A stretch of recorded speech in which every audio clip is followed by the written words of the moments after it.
Tecno Spark 20C. This is the latest smartphone galing kay Tecno ngayong 2023. Napakamura lang nito guys, pero meron siyang 50MP main camera. At yun talaga yung pinagmamalaki nila. Now, hindi lang naman yun yung dapat nyong tingnan sa isang smartphone guys. Katulad ng ginawa natin sa Tecno Spark Go 2024 na talaga namang perfect na for its price. Titingnan din natin etong si Tecno Spark 20C kung talaga namang sulit siya for its price na 4,000 plus. Pagdating sa specs, okay lang naman. Meron na siyang 6.6-inch IPS LCD with 90 Hz refresh rate, 18 watts fast charging, up to 16 GB of RAM, and 128 GB of storage. Ngayon, napaka-excited ko na talaga na i-unbox and ipakita sa inyo yung mga dapat yung malaman about this phone. Kung sulit nga ba talaga to, o di ka naman bumili ka na lang ng ibang Tecno products since napakarami nilang nilabas ngayon. So, let the unboxing begin in 3, 2, 1. Let's go!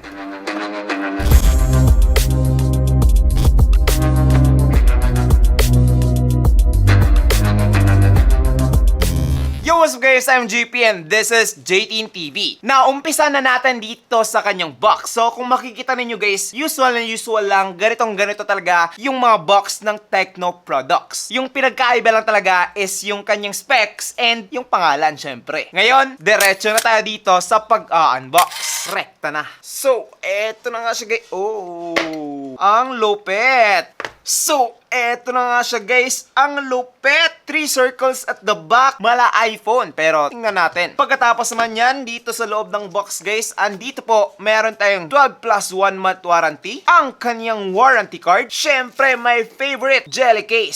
Sa ibaba naman, nandito po ang kanyang Type-C port, ang kanyang 18 watts adapter, at lastly, ang kanyang SIM ejector pin. So, yun lang naman guys, yung laman netong Tecno Spark 20C. Again, hindi na sila naglagay ng earphones. Ano na Tecno? Anong nangyayari? Bakit wala na tayong earphones? Nalulugi na ba kayo?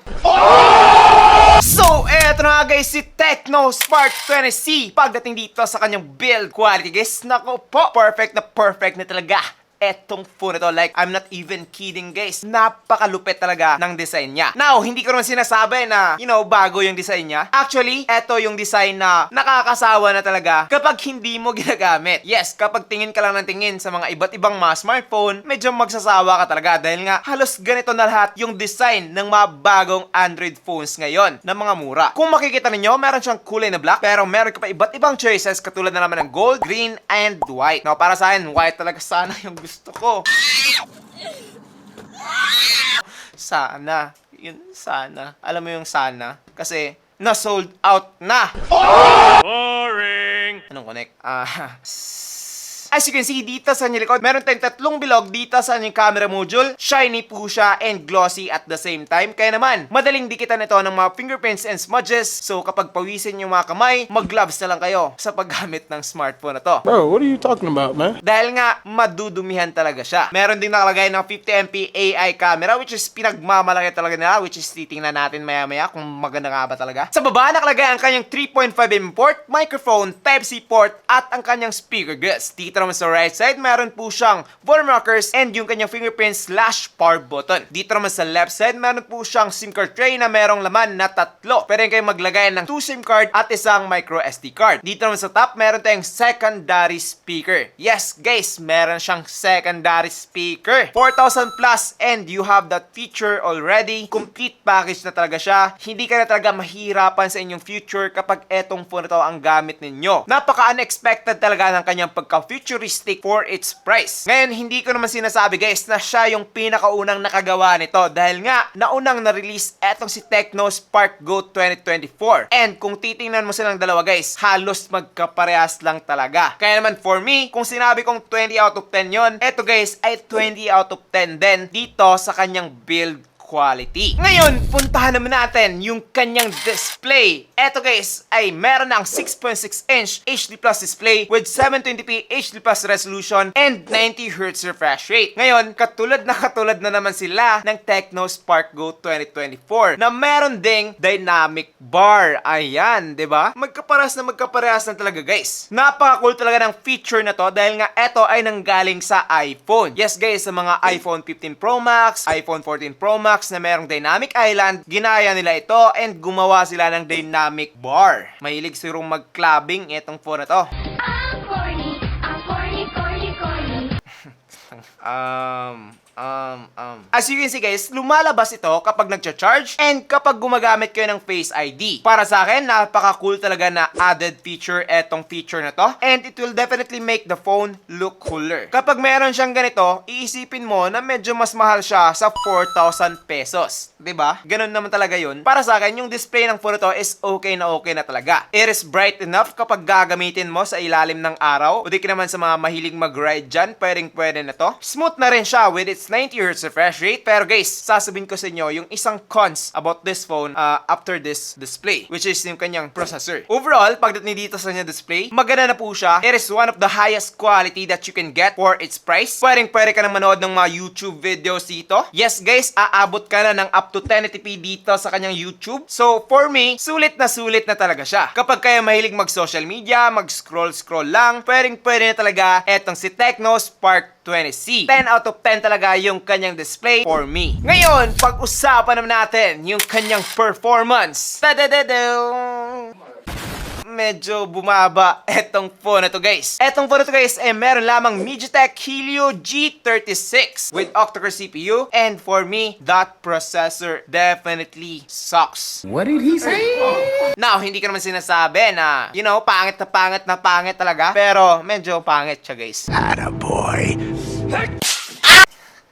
Unang gamit ko rito sa phone na to, like yung pag-setup talaga, medyo laggy talaga siya. Like legit, medyo lag siya. Kapag nag-scroll lang sa homepage, medyo lag talaga siya. And kapag na-setup ko naman siya, after a few days, medyo naging okay naman. Pero, I suggest you guys na kapag mahilig kayong mag-gaming, like Mobile Legends and other games, I don't think na mas ma-enjoy mo to kumpara dito kay Tecno Spark Go 2024. Like, malakas talaga yung processor nito kumpara dito. Now, bakit ko nalaman? Well, unang-una sa lahat, hindi naman pwede na magkaroon ka ng magandang camera and magandang processor at the very same time for this price. And this time, nag-focus talaga sila na mas pagandahin yung camera kaysa sa processor. Kaya naman, hindi siya ganun ka-smooth kapag, you know, nag-scroll ka ng malakas. Even though meron siyang 90Hz refresh rate, guys, I can say na mas smooth siya dito sa 90Hz na nandito kay Tecno Spark Go 2024. So, my point is, kahit na merong parehas na 90Hz, hindi magiging parehas na smooth. Kasi, nagbabase din yon sa kanyang processor, guys. So, the faster the processor, mas fast din yung reaction ng phone. 'Di ba? Parang utak lang yan. Kapag sasagadin mo talaga ang paggamit dito, like yung pag-gaming, social media, pag-emails, well, hindi mo to ma-enjoy, guys. Dahil nga, I'm assuming na kapag napuno yung storage nito, mas lag pa to sa lag. So, my main point dito sa inyong performance, guys, is kapag kayo ay gamer, hindi po kayo yung target market na tong phone na to. Why are you crying? Ito ay para sa mga camera lovers. Overall, dito sa yung performance, guys, I would rate this phone about 5 out of 10 dahil nga ganito pa rin yung mga processor ng iba't ibang mga brands. Pero sa Tecno kasi, guys, sulit talaga yung kanilang nilabas ngayon. Katulad nito, legit talaga na okay yung kanyang processor. Kaya naman medyo na-sad talaga ako dito. Ngayon, bumawi naman siya pagdating dito sa battery, guys. Meron siyang 5,000 mAh battery with 18 watts fast charging. So kapag gagamitin mo itong phone to, guys, aabot ka ng 1 day kapag casual use lang. And kung gaming naman ang pag-uusapan, aabot ka lang ng about 8 to 10 hours with this phone. Now, sa charging naman, guys, aabot ka ng up to 1 hour and 50 minutes using its 18 watts fast charging. Now, for its price, okay na talaga yung charging na ganito. Wala na akong masabi, hindi na ako mag-expect ng mas malakas pa at mas mabilis pa dito. So, overall, for its battery and charging, 10 out of 10 etong phone na to. Now, let's talk about the main event of the evening. This is the camera of the Tecno Spark 20C. Pagdating dito, guys, meron ka ng 50MP main camera with 0.08MP depth. Dito naman sa kanyang front selfie camera, meron tayong 8MP selfie camera. Kung makikita naman niyo yung result with this phone, guys, maganda talaga siya. Like, for its price, hindi mo talaga akalain na magkakaroon ka ng ganitong mga result. Especially at the main camera, napakalinaw, napakaganda ng kanyang mga nakuha dito na mga larawan, guys. Napaka-clear, napakaganda ng kanyang color reproduction, and napaka-accurate niya din pagdating sa sa mga kulay. That is why you can definitely have a nearly natural photo with this phone. Pwede ka nang kumuha ng malarawan ng tao dito guys dahil nga napaka-crisp, high quality, and pwede na talagang i-upload sa inyong mga social media. Pwede din tong pang travel dahil nga yung kanyang mga landscape shots guys is superb talaga for its price. Yes, okay na talaga etong si Tecno Spark 20C when it comes to its camera guys. Bumawi talaga etong photo dito sa kanyang camera. So katulad ng sinabi ko kanina, eto talaga ay merong target market ng mga camera lovers. Dahil nga alam ko na marami din sa inyo yung mga gusto ng murang smartphone pero maganda na yung camera. Now, same thing can also be said pagdating dito sa kanyang selfie camera guys. Kaso nga lang, medyo mas low quality po siya ng konti and also hindi ganon ka-clear yung kanyang photos compared dito sa kanyang main camera. So kapag gusto nyo mag-picture for my day or for IG story, gamitin nyo na lang yung kanyang back camera guys. Parang ganito. So overall, pagdating dito sa inyong photo quality, okay na talaga siya. Ngayon, pag-usapan naman natin yung kanyang video quality. So etong photo guys ay meron ng 1080p at 30fps, both main camera and selfie camera. And ngayon, as usual, try natin. So, eto nga guys, yung video quality ng Tecno Spark 20C dito sa kanyang likod. So, ano sa inyo? Okay ba? Comment down below.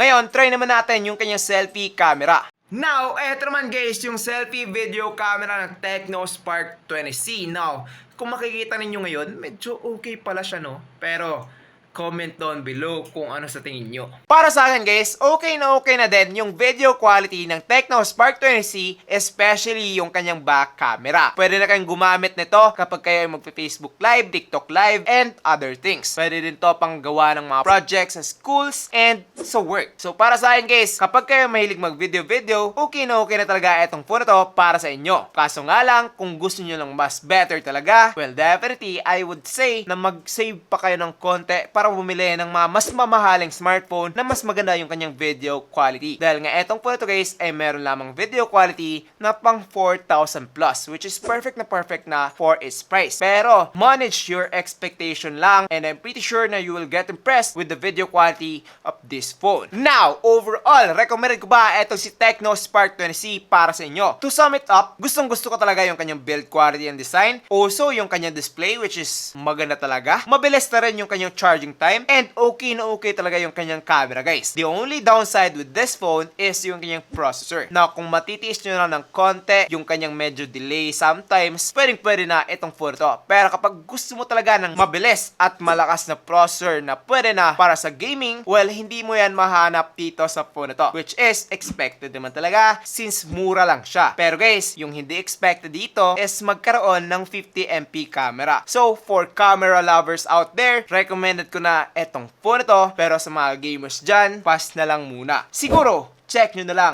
etong si Tecno Spark Go 2024. Swak na to pang light gaming. Now, that's pretty much it for this video guys. I'm GP and this is GTN TV. Thank you for watching and God bless. Bye-bye.